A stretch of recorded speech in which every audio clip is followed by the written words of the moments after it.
The coronavirus has plunged the world into uncertainty, and the constant news about the pandemic can feel relentless. All of this is taking its toll on people's mental health, particularly those already living with conditions like anxiety and OCD. So, how can we protect our mental health? Whether you are at home alone or juggling work and family, I wondered what others working in mental health would advise on how to cope with the COVID-19 pandemic. That's what this video is about.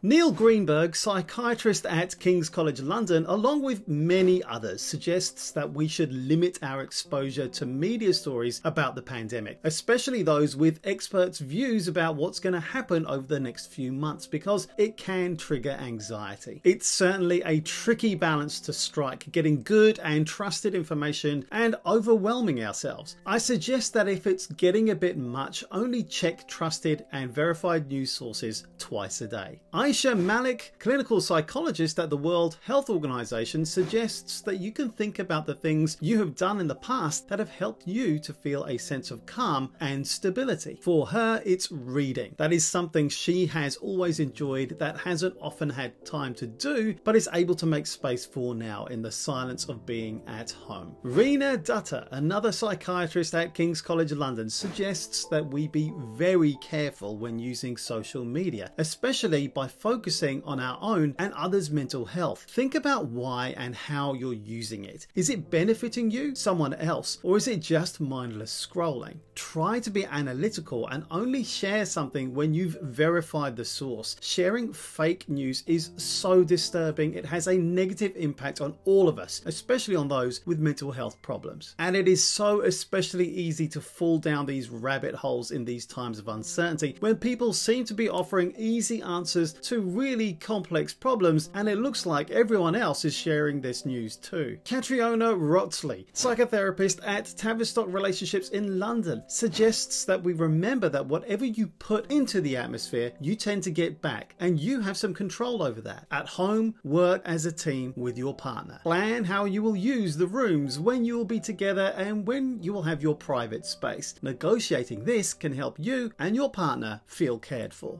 Nicola Labuschagne, clinical psychologist at the Anna Freud National Centre for Children and Families in London, recommends that when we are caring for children, that we allow the chaos for a bit and then start to develop a structure in the home so that children feel sane and safe, and the parents can feel sane and safe too. It's good to know that this structure will be organic, which is a polite way of saying it's likely to go wrong at some point and you can correct it. And go easy on yourself. This pandemic is unprecedented. Mistakes will be made along the way, and it's important to be able to understand what went wrong to ensure it won't happen again, and then be able to move on. Finally, Anxiety UK suggests practicing the Apple technique to deal with anxiety and worries. Acknowledge, notice and acknowledge the uncertainty as it comes to mind. Pause. Don't react as you normally do. Don't react at all. Pause and breathe. Pull back. Tell yourself this is just the worry talking, and this apparent need for certainty is not helpful and not necessary. It is only a thought or feeling. Don't believe everything you think. Thoughts are not statements or facts. Let